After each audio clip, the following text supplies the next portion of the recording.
Good evening friends. मैं केशरी गोयल आज के लेक्चर में आपका स्वागत करता हूं। आपने लास्ट लेक्चर में ज्योग्राफी के लास्ट लेक्चर में अपने चैप्टर नंबर 3 में आपको मैंने बताया था कि जल दुर्लभता क्या है, जल दुर्लभता से कैसे हम दूर कर सकते हैं, कैसे उस कमी को पूरा किया जा सकता है। आज हम इसके बारे में डिटेल से पढ़ेंगे। आज का लेक्चर आपका स्टार्ट होता है बहुउद्देशीय नदी परियोजनाओं से। बच्चों, लास्ट लेक्चर में मैंने बताया था जल दुर्लभता का मतलब है कि कुछ ऐसे क्षेत्र जहां पर हमारे पास जल संसाधन की कमी है, तो उन जगहों पर हमने जल संसाधन की कमी को पूरा करने के लिए हमने कैसे उस काम को करेंगे, आज हम इस बारे में डिटेल से पढ़ेंगे। तो आपका पहला टॉपिक है बहुउद्देशीय नदी परियोजना। आखिर बहुउद्देशीय नदी परियोजनाएं होती क्या है? जैसे नाम से ही स्पष्ट है, बहुउद्देशीय यानी ऐसी परियोजना जिससे हमारे बहुत सारे उद्देश्यों को क्या किया जाए, पूरा किया जाए। तो इसमें हम पहले से ही जिस चैप्टर से हम रिलेटेड हैं, जल संसाधन, तो किसी ना किसी जल से जुड़ी हुई किसी बहुउद्देशीय परियोजना के बारे में पढ़ेंगे। तो आपकी परियोजना है नदी परियोजना। नदी परियोजना आपने देखा है कई जगहों पर बांध बने होते हैं जहां से आपके गांवों में पानी छोड़ा जाता है। कई नहरें निकली होती हैं, कई नदियों पर पानी को रोककर बड़े बड़े डैम बना दिए जाते हैं। तो उन बांधों का मतलब क्या है? आखिर वो बांध बनाए क्यों जाते हैं, और इन बांध को बनाने के बाद क्या उसमें हम विकास कर सकते हैं, क्या उससे हानि हो सकती है? हमारे मन में ये विचार होने चाहिए। हमारे मन में ये विचार जब होंगे तब हम इस बात को समझ पाएंगे कि नदी परियोजनाओं से हमें लाभ क्या होगा और उनसे जुड़ी हुई हम हानियों से हम कैसे दूर कर सकते हैं। बच्चों, आपको दो परियोजनाओं के नाम आपकी किताबों में दिए हुए हैं, दामोदर नदी परियोजना और हीराकुंड नदी परियोजना। इसमें बताया गया है कि दामोदर नदी परियोजनाओं से कैसे उस दामोदर नदी के क्षेत्र में कैसे उस नदी से लाभ मिला है। हीराकुंड बांध जो उड़ीसा में महानदी पर बनाया गया है। दामोदर नदी पश्चिम बंगाल की फेमस नदी है जो गंगा की ट्रिब्यूटरी है, मतलब कि सहायक नदी है। और इस नदी परियोजनाओं से हमें क्या लाभ होंगे, कैसे क्या होगा, आइए चलिए इसके बारे में हम थोड़ी सी डिटेल से पढ़ते हैं। तो बच्चों, ऐसी परियोजना जो हमारे बहुत से उद्देश्यों को पूरे करे उसे हम बहुउद्देशीय परियोजना कहेंगे। अब नदी परियोजनाओं से हमें लाभ क्या होगा? नदी परियोजना से हमें लाभ होगा बाढ़ में राहत, सिंचाई, विद्युत उत्पादन, औद्योगिक क्षेत्र में राहत, और हमें मनोरंजन का सामान, और सबसे बड़ा लाभ मछली पालन। पर आपको कैसे लगता है कि कैसे इन चीजों को हम पूरा करेंगे, कैसे हमें ये लाभ मिलेंगे? आइए इसके बारे में समझते हैं।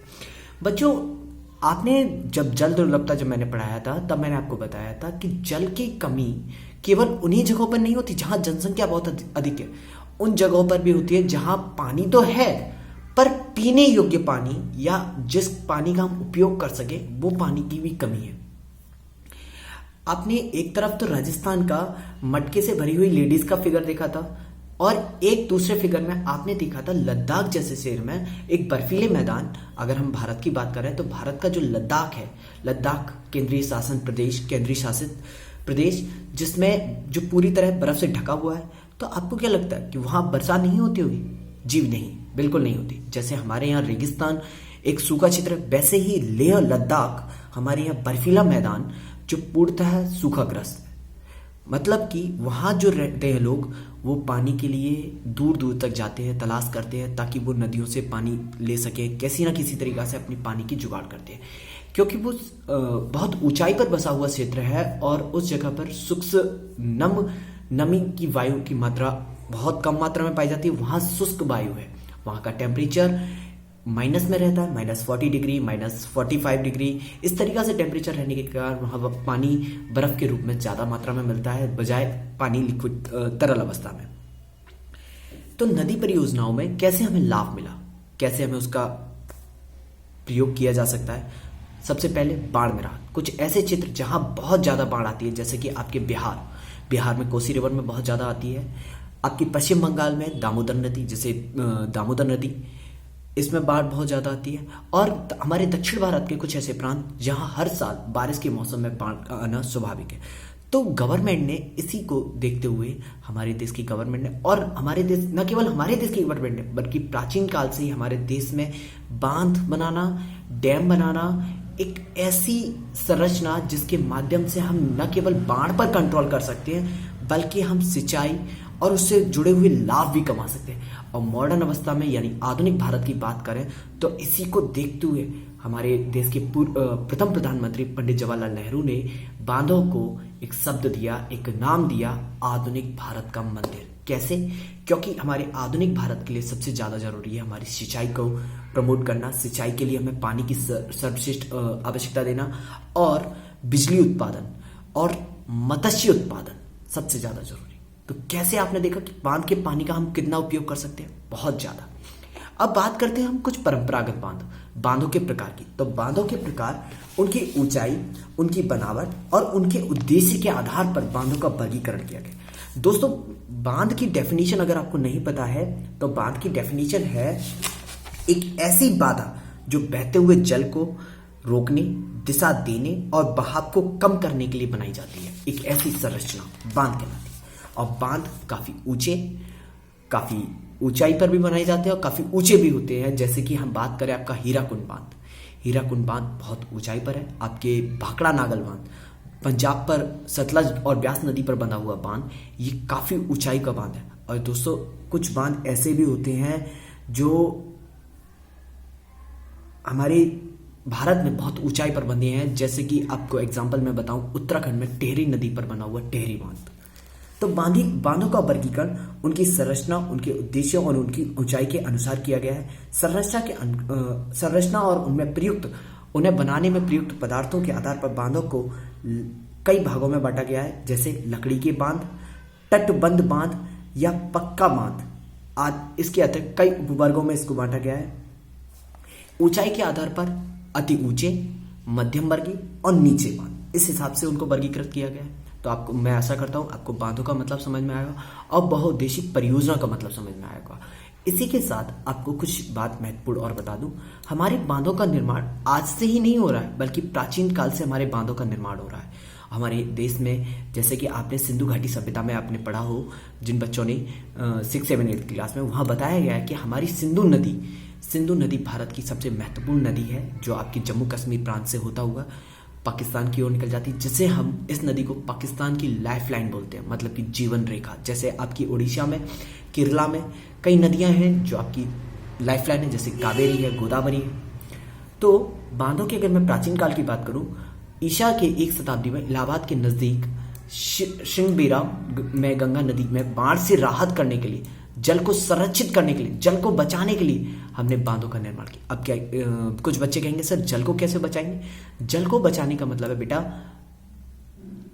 जल को बचाने का मतलब है आपसे, जो हम लोग अपशिष्ट जल, हमारा जो जल, बहता हुआ जल, नदियों का जल, जिसमें हम अपने इंडस्ट्री का केमिकल्स वगैरह फेंक देते हैं, उस जल को हम उपयोग में लाएं।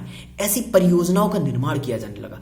जैसे कि आपको बता दें, हमारे देश की प्रथम पंचवर्षीय योजनाओं का महत्वपूर्ण उद्देश्य था कृषि में योगदान देना, जिसके तहत हमारे देश में कई बांधों का निर्माण भी हुआ।